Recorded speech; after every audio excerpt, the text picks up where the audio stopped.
welcome to You Are What You Read podcast. I'm Max. I'm Luke.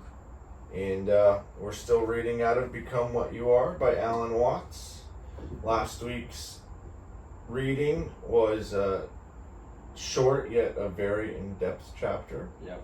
It spawned some pretty deep conversation, which was awesome. And from the title of this week's chapter, I have a feeling it's going to kind of stimulate the same. Thank you guys for following and subscribing. Continue to like, follow, subscribe on all platforms now because we're live everywhere. Pretty rad. So with that, we will begin. Take it away, Luke. Tao Wu Wei. The essence of Lao Tzu's philosophy is the difficult art of getting out of one's own way, of learning how to act without forcing conclusions, of living in skillful harmony with the processes of nature instead of trying to push them around. For Lao Tzu's Taoism is the philosophical equivalent of jiu-jitsu or judo, which means the way of gentleness. Its basis is the principle of Tao, which may be translated the way of nature. But in the Chinese language, the word which we render as nature has a special meaning not found in its English equivalent. Translated literally, it means self-so, for to the Chinese, nature is what works and moves by itself without having to be shoved about, wound up, or controlled by conscious effort. Your heart beats self-so, and if you would give it half a chance, your mind can function self-so, though most of us are much too afraid of ourselves to try the experiment. Other than this, Lao Tzu didn't actually say very much more about the meaning of Tao, the way of nature, the way of happening self-so, or, if you like, the very process of life, was something which he was much too wise to define. For to try to say anything definite about the Tao is like trying to eat your mouth. You can't get outside it to chew it. To put it the other way around, anything you can chew is not your mouth. So, too, anything you can define or imagine, anything you can understand or desire is not the Tao. We can't know it. We can't feel or sense it, for the very simple reason that it's the whole substance of knowing, feeling, and sensing, of living and existing. It's too close to be seen and too obvious to be noticed or understood. If I may say something which sounds utterly ridiculous, it's more us than we are ourselves, more you than you, more I than me. Putting it more clearly perhaps, it's the you that grows your nervous system, rather than the you that uses the nerves to decide, think, and act. That will do for the moment, even though not quite right. If I try to make it clearer, it will just get more and more complicated. Now, I believe that almost all human beings make some sort of a distinction between the self that wills and acts and the subconscious self that manages our hearts and glands and nerves. Such words as self-control and self-consciousness suggest this division of our being into two parts, knower and known, thinker and thoughts. To the degree that we feel this division, we are always trying to control and understand and dominate our subconscious self with our conscious and willful self. But in Lao Tzu's philosophy, this is quite literally to be all balled up, to be in a desperate and utterly frustrating condition of self-strangulation, falling over one's feet and perpetually getting in one's own way, which is, of course, not Tao, the way of nature. This is why our principal problem in life is ourselves, why we are so tormented with anxiety about self-preservation and self-control, why we are so mixed up we have to make laws to regulate our behavior, employ police to keep ourselves in order, and equip armies with explosives to prevent us from blowing ourselves up. In the more intimate sphere of personal life, the problem is the pain of trying to avoid suffering and the fear of trying not to be afraid. Obviously, anyone who realizes the enormity and absurdity of this predicament wants to get out of it, wants to get unballed up, to get back to the uninvolved sanity of the Tao. But this is so much more easily done than said, that it's very difficult indeed. For according to Lao Tzu, the way back or forward to harmony with the Tao is in the profoundest and most radical sense to do nothing at all. But I said that this was so much more easily done than said, because the moment we begin to talk or think about it, it becomes immensely difficult to understand, to clear from innumerable misinterpretations. In the Chinese language, this special kind of doing nothing is called Wu Wei, literally non-doing or non-striving. This term is perhaps a bit awkward because the Chinese way to do sounds rather like the English way, so to avoid unnecessary confusion in a confusing subject, I shall pronounce Wu Wei in the Japanese style, Mui. When Lao Tzu said that Mui, doing nothing, was the secret of harmony with the Tao, he really meant it. But what he meant by it must be distinguished very carefully from two other courses which sound quite different from one another, though they are really the same. The first course I will call the Way of Deliberate Imitation. This is to suppose that we actually know what the sane and natural way of living is, to embody it in laws and principles, techniques and ideals, and then try by a deliberate effort of imitation to follow them. This leads to all the contradictions with which we are so familiar, the contradiction of man bawling himself out as well as up for not doing what he tells himself to do. The second and seemingly opposed course I will call the Way of Deliberate Relaxation, the way of to hell with it all. This is to try not to control oneself, to attempt to relax one's mind and let it think whatever it wants, to set out to accept oneself as it is without making any effort to change it. This leads to a vast, sloppy, disorganized mess, or to a kind of compulsive stillness, or sometimes to an equally compulsive psychological diarrhea. Both of these courses are far short of the real Mui, of profound and radical non-doing. What brings them to the same thing is that in their different ways, the two courses had a result in mind. They consisted equally in something done or not done to get to a goal. The goal in question was some sort of image, some mental picture, some vague feeling of an ideal, of a state of accord with the Tao, of harmony with the way of nature. But it was precisely in relation to such notions and ideals that Lao Tzu said, "Get rid of knowledge, eject wisdom, and the people will be benefited 100-fold." He was talking about supposed knowledge of what the ideal way of life is. As I said at the beginning, there is simply no way of knowing what the Tao is. If we cannot possibly define the Tao, we certainly cannot define what it is to be in harmony with the Tao. We have simply no idea of what the goal ought to be. If, then, we act or refrain from action with the result in mind, that result is not the Tao. We can say then that Mui is not seeking for any result. Of course, this doesn't mean that a Taoist comes to the table without expecting dinner, or gets on a bus to go nowhere special.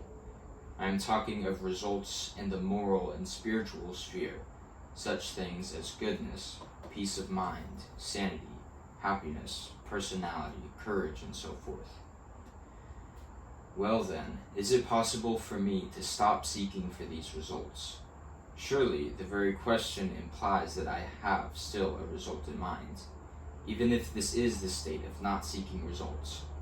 It seems, therefore, that I am helpless, that I am simply unable to think or act without some result in mind. It makes no difference whether I do or don't do. I am still compulsively, helplessly seeking a result. So I find myself in a teleological trap. I must purpose. I might almost say I am purpose. Now this is an immensely important discovery, for it means that I have found what my ego actually is, a result-seeking mechanism. Such a mechanism is rather a useful gadget when the results in question are things like food or shelter for the organism. But when the results which the mechanism seeks are not external objects but states of itself, such as happiness, the mechanism is all clutched up. It is trying to lift itself up by its own bootstraps. It is working purposefully as it must, but to no purpose. It is looking for results in terms of itself. It wants to get results from the process of looking for results. This is a hopelessly and wildly fouled up feedback mechanism. There is, however, just this one possibility. It can realize the whole round circuit of the trap in which it lies. It can see the entire futility and self-contradiction of its position, and it can see that it can do nothing whatsoever to get itself out of it. And this realization of I can do nothing is precisely Mui. One has mysteriously succeeded in doing nothing. At this moment, there is a sudden shift in the center of gravity of one's whole personality. You simply find yourself outside the trap, outside the result-seeking mechanism, which now appears as a sort of object which has purposes all to no purpose. You see yourself as a purpose-seeing creature, but realize that there is no purpose for the existence of such a creature. In relation to everything except your own preservation, you are marvelously futile. Your aim is to preserve and perpetuate yourself, but in the larger context of the universe, there is no reason, no purpose for this aim. Formerly, this would have depressed you. Now it doesn't bother you at all. For as I said, the center of gravity has shifted, and you no longer find yourself identified with this absurd mechanism of purposeless purpose. In Lao Tzu's own words, the universe is everlasting. The reason that the universe is everlasting is that it does not live for itself. Therefore, it lasts. Therefore, the sage puts himself behind and finds himself in front, regards his person as outside himself, and his person is preserved. Is it not because he does not live for himself that he realizes himself? In other words, when the shift has taken place, when he finds himself outside of himself, outside of the teleological trap, the trap unwinds, the result-seeking mechanism straightens out and no longer seeks itself or states of itself. But remember, all of this happens Mui, another good translation of which might be no how. As distinct from somehow, there is no way, no method, no technique which you or I can use to come into accord with the Tao, the way of nature, because every how, every method implies a goal, and we cannot make the Tao a goal any more than we can aim an arrow at itself. If we once get into the tangled state of the arrow, which is trying to shoot itself, the self trying to change itself, we can't do anything to stop it. So long as we think or feel that perhaps we can stop it, there is some way, violent or subtle, difficult or easy, to make ourselves unselfish, the contradiction will continue or get worse. We have to see that there is no way, but in the state where we have realized that there is no way to be found, no result to be gained, the vicious circle breaks. Ouroboros, the snake eating his tail, has become conscious all the way round and knows at last that that tail is the other end of its head. We find ourselves in these circles because of ignorance, because of unconsciousness of the nature of our minds, of our thought processes, of ourselves. And the antidote to ignorance is not action, but knowledge. Not what to do, but what we know. Yet here again, the necessary knowledge does not seem on the surface to be anything very promising or hopeful, for the only knowledge in this sphere which can be talked about is negative knowledge, knowledge of the trap, of our helpless imprisonment and useless seeking. Positive knowledge of the Tao, of God, of the eternal reality, is a matter of immediate, momentary experience. It can never be put into words, and any attempt to do so converts it into just another aspect of the trap. I realize that we do not like to be told that we are in a trap, and that there is nothing we can do to get out. Still less do we like to realize it as a vivid experience, but there is no other way of release. A proverb says that man's extremity is God's opportunity. We cannot find release until we have known the real extremity of our situation and see that all striving for spiritual ideals is completely futile, since the very seeking thrusts them away. Yet, why should it surprise us? Hasn't it been said again and again that we must die to come to life? that heaven is always on the other side of the valley of the shadow of death, the valley of which physical death is merely a symbol, where the helpless corpse, bound hand and foot in its winding sheet, is just a figure of the death in which we live, so long as we mistake it for life. Where do we go from here? We do not. We come to an end, but this is the end of the night.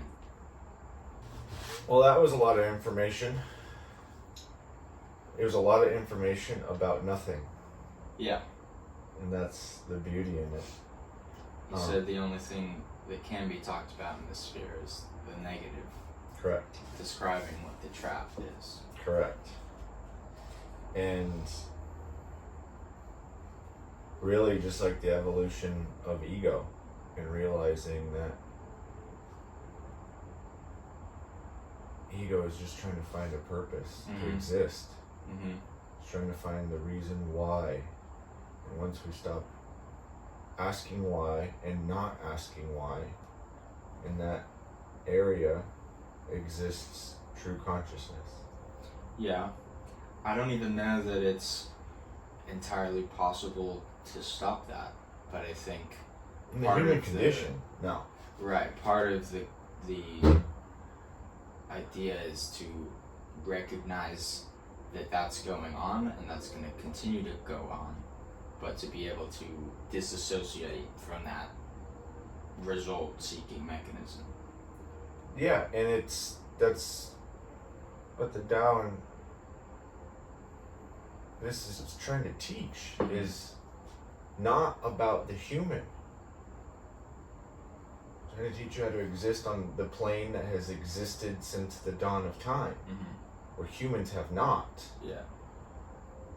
But the way of nature that doesn't question anything, it just exists. It just is there. It's an energy force with living organisms that move in a way that is just done, not thought of, not predetermined, not questioned why. And when it is questioned why, catastrophic failure happens. Earthquakes, volcano explosions, atmospheric changes. When nature finally gains an ego and questions itself, worlds collapse. So humans were born with this innate ability of a brain, and have this concept of, why am I doing this? What is my purpose? Why am I here? And we have neglected to see that our catastrophic failure is that in itself, that question. If I don't see that I have a purpose, if I just see that my purpose is just to exist, to be here, to be conscious, to find a connection with God, to live a very humble life, harmonious, right, and to be one with nature, and do what my job as a human being on this planet is, we don't have any of the problems that we as humans have. There's no racism, there's no segregation, there's no us harming nature. We probably wouldn't have as many people on the planet. I may not even exist. It may go down to just the first 2 people that ever existed. It might have just stopped there if they didn't see that they had a purpose. Yeah. You know, so it's like, it is this kind of place, and he talks about it of, am I right or am I wrong to question what my purpose is? And then by questioning, by even having the idea of not having a purpose, is having a purpose. Yeah, it's that seeking for an answer to that question. Correct. And it, this is a very heady chapter. Yeah. And it's a lot to take in and a lot to kind of break down and dissect, because there's so many ways to go with it, but it all leads back down to something that Alan Watts talks about quite regularly on a number of different times throughout his career, is the nothingness, and how bringing your conscious to nothing is the most important thing that you're able to do. And where all of these things stem from, I will never see my own brain. I will never see my own thoughts. I will never see my own eyes. I will never physically see a frontal view of myself. Mm-hmm. I need a reflection to be able to do any of this. But to go, what exists behind the eyes, I will never see. I can dissect somebody else's brain to get an understanding of a brain, but that is not my brain. Make sure they agree to it first, though. Well, maybe. But when he did a lecture about this that I watched fairly recently. And it falls right in line with the same thing. It's a very heady conversation. It's something that causes great debate, but there's really no reason to debate.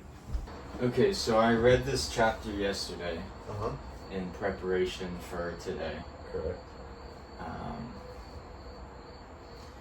And I had an experience of exactly what he's describing, right? I went into the chapter and, I had this, there wasn't even a specific result in mind at all, really, but I had this idea of like, I'm going to read this chapter and I'm going to get it. And I'm going to learn something I didn't know. I'm going to get some clarity on something that's not clear to me. And man, it's not one of those chapters that you get that a result out of. And it was very bewildering and confusing to read that chapter yesterday. And because it didn't really, and I wasn't all the way through it, and it was just talking about result, yada yada yada, and the do nothing, and okay, I get there's these two things that it's not, right? But what is it? And I really can't explain what happened, but it clicked. And I guess what he's describing has the same characteristics. It's what he's describing the Tao, right? Yeah. And he said it multiple times. It's like, look, this can't be defined. This can't be said. There's no English translation for it. Or, well, even if there was an English, it's still like would be very ambiguous. The utility that we as humans have developed, that is language, is still very flawed. Very much so. Right? Because in my brain, I have this idea, these whatever it is, images, this thing that I'm trying to communicate to you, mm-hmm. and it goes through the filter of, okay, we have a limited number of words, and then you hear it, and I'm applying turning this, immaterial thing into some words, you hear it, and then you extract the meaning out of it, but the meaning you extract is it's like telephone. Even just one conversation, the meaning is very much skewed to what it is that you understand these specific words to mean. But yesterday it just kind of clicked, and it was like, oh, this isn't a thing that I need to be searching for that result for. That part was very illuminating for me. Absolutely. And so just the evolutionary reasoning behind the ego searching for results. Food and shelter, sure, look for those results, but all the other stuff, it's like you're a little, you're all good. You don't need to worry about more results. So I've read this a number of times, and not only in this book, but its original platform, where he originally talked about it. As we know, this book's a collection of a whole bunch of different writings. Was this a lecture? This was a lecture. Okay. And he talks on end about it, and this is just 3 hours of nonsense. Yeah. Like, not, and like, just to be frank, like, it is one of his most boring lectures that I've ever listened to. Yeah. I didn't listen to the whole thing. I was maybe like an hour and maybe halfway through, maybe a little less than half. But that same kind of conclusion I came to, and it's something that the correlation that I have made is, it really didn't make sense to me until I got into recovery and I started to understand that expectations lead to resentments. And that is based in my ego searching for a purpose. Mm-hmm. What is this person's purpose, or what is my purpose in doing this action, and what result is going to come? And when that result doesn't happen, I have an adverse reaction to it, which then causes me to either cut communication with this person. I mean, there's this long list of things that happen, or even just get that slight little tinge in the back of my brain about said situation. Yeah, you're holding on to I'm it. holding on to this thing all of a sudden, unknowingly. And I Yeah, know it at yeah. first, you know, I know in that exact moment when it happened, but now it's happening in multiple areas of my life because of this one thing. Mm-hmm. And dropping the expectation is also, in my kind of own interpretation, is also dropping the ego's yearning to find a purpose, to find a reason to why, right? And when I started to implement that, it made me fearlessly searching through my moral inventory so much easier. Yeah. Because I saw in those moments where these resentments were created what my ego was doing, and that's where I was immediately able to see my part in the matter. Yeah. And it's almost like I was able to transport myself back to that moment and relieve myself of that ego-driven purpose, Mm-hmm. where that resentment then dropped. I may still never deal with that person or that situation ever again in my life, but I can say that ripple effect is no longer going to exist. And that is from using the principles of the Tao. Yeah. And going back to a very nature-driven spot. You know, it's unexplainable, and that's why, you know, like, you don't read about the Tao to become a Taoist. You just are. Mm-hmm. You are when you say you are, essentially. And it's the life that you live, and it's those questions and that yearning for a connection to absolutely everything around that makes you a Taoist, along with, obviously, there's practice that comes involved, and there's readings and writings, and, you know, you find someone who's willing to sit with you and teach you the way of the Tao, because it is something that has to kind of be ignited, but it's in stuff like what we're doing right now. Mm-hmm. Just disseminating the knowledge and just sparking the interest, even if it's of one person. There could be however many thousands of people, or tens of people, or one person, where if that one person out of anybody who ever listens to this has the interest of, okay, I want to stop thinking of having to have some type of answer to every little thing that I do, whether it's doing something or doing nothing. That's the purpose of the Tao. Yeah. You know? I think this chapter kind of boiled down, and obviously the fact that the chapter is bigger than one sentence means that he addresses this from multiple perspectives, you know, and like a roundabout way. Yeah. But it's just kind of trying to illustrate that the Tao and, you know, the way of nature, and then Wu Wei, the action in accord with the Tao, is unknowable. Correct. There's no way that I can express to you No. how to be in harmony with this stuff. It's very much an experiential, like what I was talking about yesterday. Like, what's going on here? Like, I'm not seeing a result in reading this chapter, so what's up? But then getting to that point of like kind of exhaling that ego, and I get it now. Yeah. And now that, you know, I got it in that one moment yesterday, woke up this morning, I was like, okay, where's my result? What's up? Let's get some results today, sort of thing. It's, Absolutely. you know, but in that moment yesterday, I got it.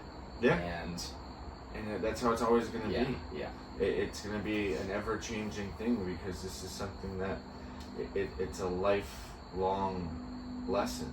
Mm-hmm. There's no immediate, Here's a question that's posed and here's the answer to Yeah. this question. That is never going to be this. Yeah, it's not the flip of a switch. It's Nor is life. Yeah. And that's the tie back to everything. And when on a handful of times where I've read this or listened to pieces of this original lecture or seeing it transcribed, because I've seen it in a handful of different places, there's days where I have that same type of experience. It's like, okay, like something has clicked within me within this. And then there's other days I'm like, Alan Watts must have been shit-faced. Because trying to transcribe this, it's just not working. Yeah. Nonsense. Like Nonsense. I mean, he's a raging fucking alcoholic. Like, this is where my analytical brain drives it. Mm-hmm. Is that I then found a reason to make it flawed. The result is to that give me that same feeling that I have received at previous points and later points, where it's like, okay, something clicked, and I don't need to know what that something is. I can't put my finger on it, but I have a feeling from this, as opposed to not having that feeling. Like, all right, he's a fucking drunk.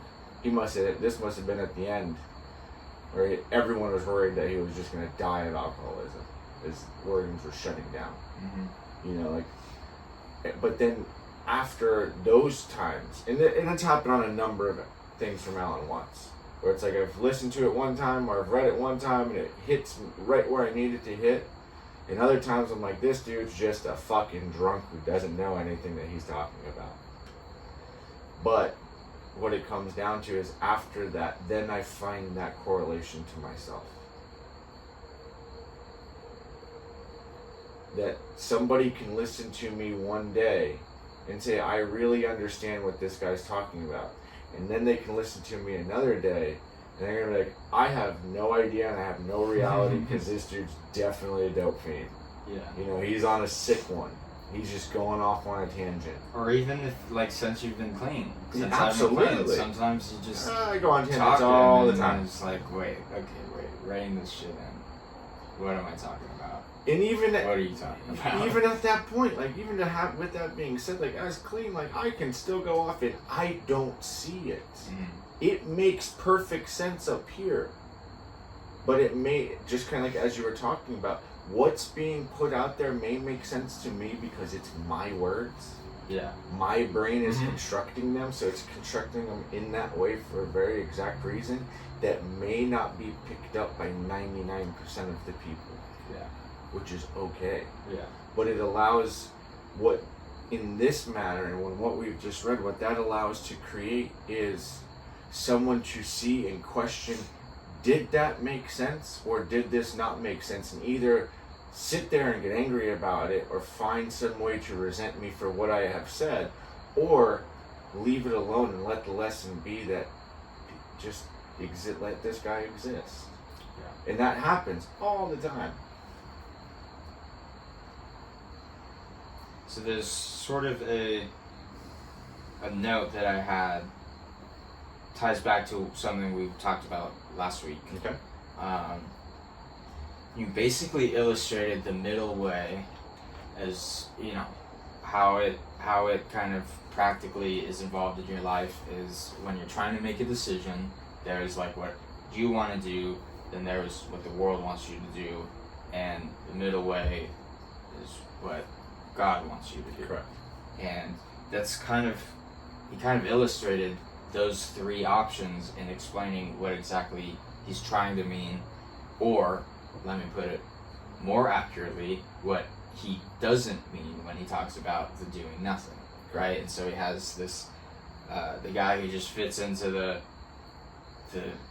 laws and the principles and the traditions of a society and kind of does, all right, the world says they want me to do this, sort of, you know, lost in a way without a whole lot of, like,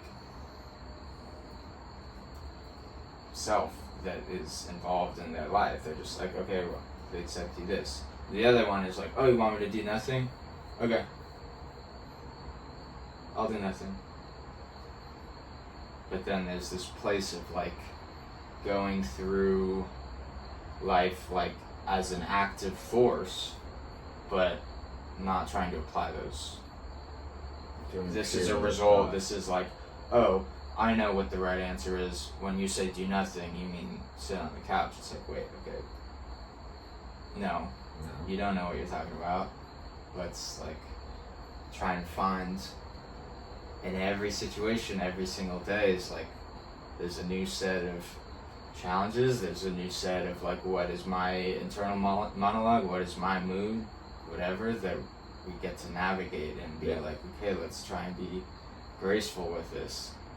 I'm not gonna know the right answer in most of these situations. And somehow if I do know the right answer, it's because fucking somewhere along the way I was in a similar situation and I did the wrong answer enough times where I'm like, okay, wait a second. Let me try this one. Yeah. And it works out. I think that's kind of been my experience with any relationship. Absolutely. Has been like, oh man, I've hurt people's feelings, I've screwed up, I tend to take too much of other people's moods onto myself, you know, and being able to find a way of like practicing spiritual principles, being in the middle way, right?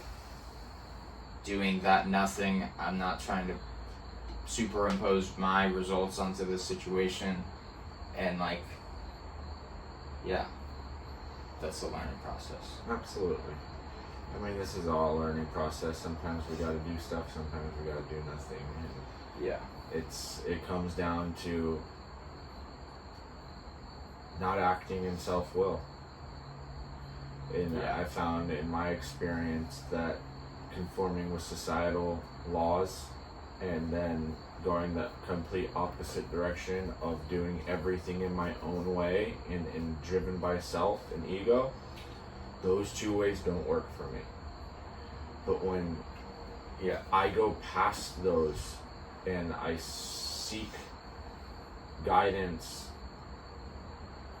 from God, it just allows me to make those sound decisions and be okay with whatever the result is going to be. And a lot of the time, I don't even see what the result is as the result is happening. It's at a point of reflection that I see that me letting go and letting God in this situation resulted in this that was amazing for myself and has led me to where I am today.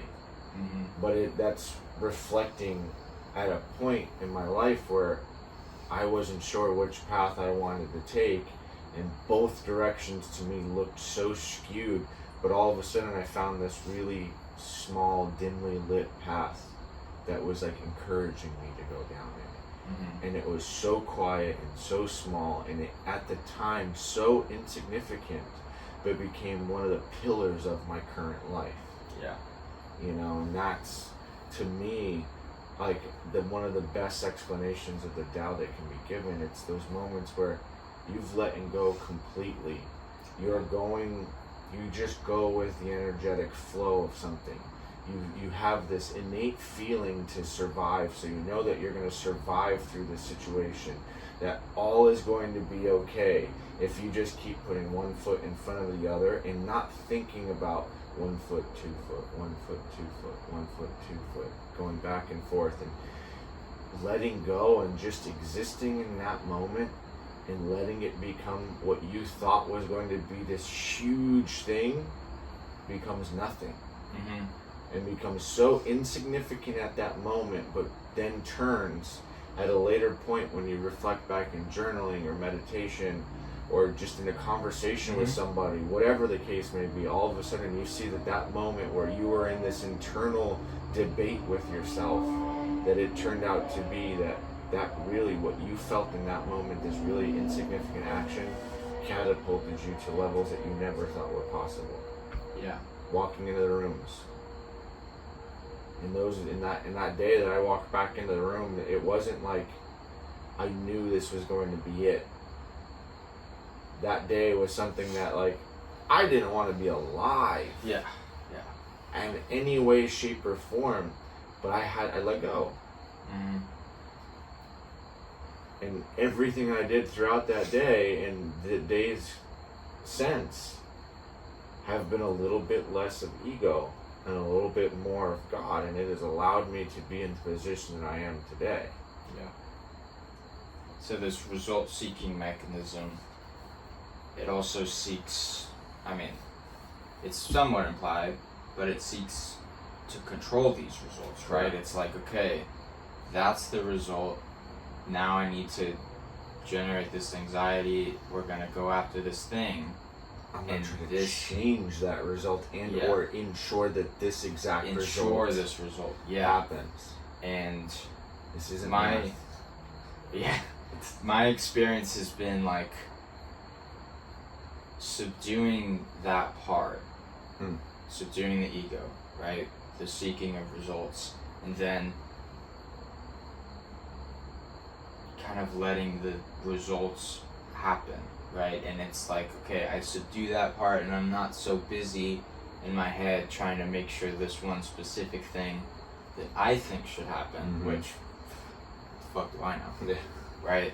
I subdue that part and I open myself up to kind of receive signs, signals, guidance, however you want to view it, and I go from this really lost, fearful place of like, I need to make this thing happen, and if this thing doesn't happen, resentment, hurt, whatnot. But I subdue that part, open myself up to guidance, and then the direction of my life goes all these interesting, wonderful, like surprising, beautiful ways that I was too afraid to envision were possible, because I was so focused on this has to go my way. And it's like, you know what, again, I don't know what's best for me, and so I subdue that part that thinks I know what's best for me, that thinks I know what the results have to be, and I do this, a lot of ways just through like daily meditation of getting to that place of centeredness and peace, and like the volume of my own voice inside my head is turned down a lot, and then my eyes are open, my ears are open. What's going on here? What do you want from me? Yeah. Where am I supposed to be? Yeah, this is just something that we can go on forever about or never talk about again, and either way, the right thing's happening. Yeah. And that's kind of the beauty of all of this, is this either becomes something that you focus so in-depthly on, or it becomes something that you don't focus at all on. But either way, you're achieving the result. Yeah. It's Alan Watts can be really reassuring. Absolutely. And one way he does this is obviously by, describing these spiritual ideas in a way that, taking specifically Eastern ideals and translating it for Westerners. Yeah. And also just he has a very unique way of putting some things simply. Absolutely. And another aspect of the reassuring feeling that I get from Alan Watts is like he describes the human condition and the human predicaments and all these bewildering parts that we experience as being a human And, you know, he says, like, this is obviously anyone who realizes the enormity and absurdity of this predicament wants to get out of it. It's like, oh, he gets me. Yep. He gets the circus in my brain. Absolutely. And it's like, okay, I can survive that. There's a way to get out of that. Absolutely. And I mean, Alan Watts he knows exactly how to get through to his audience, and he will always know that for time immemorial. It's like this man just knew how to take some very detailed, complex ideas and translate it into a way that just made sense, and you feel it because that's how he had to have it make sense for him. Yeah, or maybe it doesn't make sense. A lot of it comes from, and I mean, of course, Alan Watts touched a lot of people and, you know, opened the minds of so many people over the years, decades, you know, but where I found my relation is when I found that he's one of us. That this man was battling his own issues in his way, but was too intelligent in a way that, and at that time, the big book just was too much like a Bible. He spent all of his days transcribing spiritual texts where this book didn't touch anything that he was talking about. Yeah, and he already had experience with Christianity. Absolutely. It didn't work out. Correct. So it was just like, I can level with that. I can get behind that wholeheartedly on wanting to seek a solution to an ongoing problem that I'm not willing to address yet. And him being able to still do all of this is what allowed me to, in my dark moments where I was still reading this literature and listening to Alan Watts himself and, you know, taking this journey that I was on while actively harming myself, let me know that it was purely ego. That what I was doing to myself was purely ego. And it's from lessons like this that made sense, because he's like, hey, if you're even here, like, you're here for a purpose, so stop questioning it. Like, if you're reading this, if you're listening to this, if you have any interest in this at all, just have the interest. Don't seek the results. Just be part of wherever you're at right here, right now. And I mean, it just comes down to what this is all about, is just becoming who you are. Yeah.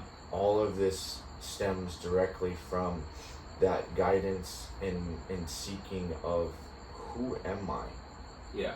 You know, and Alan Watts does an amazing job at helping others find out who they are, because that's what he was trying to find. And I think to tie this to addiction is like that result-seeking ego is really perfectly illustrated with addiction. Every addict out there, current and former. You know? And it's like that seeking for the state of being, how he kind of delineates between, you know, seeking for, you know, result outside of yourself, but then the ego seeking for a state of itself, which is that that addiction, seeking for whatever high, but then also seeking for stuff outside of ourselves, is we get into this cycle and we go great lengths to pick up, we go great lengths to preserve the habits that we've got developed. And I think that this kind of gives us an opportunity to talk about the name of this podcast real quick. You are what you read. Absolutely. Is that's obviously a reference, you are what you eat. And when you're feeding yourself, when you're consuming drugs during active addiction, you're perpetuating that cycle of seeking those results. You're very much feeding the ego, feeding it more power and whatnot. And the whole idea of this podcast, and the title of this podcast is to obviously read ourselves, feed ourselves, but also share it with the world and whoever's interested some of these ideas and our thoughts about them that are really positive and have the potential to be healing, right? Recovery oriented stuff. And today in this world there's so much that we have access to eat, quote unquote, to read, to consume, however you want to see it, that can be like really damaging and feeding that ego, feeding that result-seeking mechanism. And the idea of what we have is like, okay, let's get something a little more healthy in this diet of consuming information. Right. Or in the information age. Absolutely. And I mean, it's just what it comes down to is I'm a very avid reader, and I've the same kind of to keep with that reference towards you are what you eat. Like, I can eat as healthy as I want to be, as healthy as I want, but if I'm still implementing garbage into my system, everything that I'm doing health-wise, eating healthy, is eliminated. Yeah. So as I was out there in the streets using IV narcotics, it didn't matter what I was reading, it didn't matter what I was eating, I was still injecting myself with this nonsense that was tearing me apart. Doesn't matter. But here, my ego convinced me that this was preserving me just a little bit longer. Yeah. But it was all just preserving me long enough to my next high.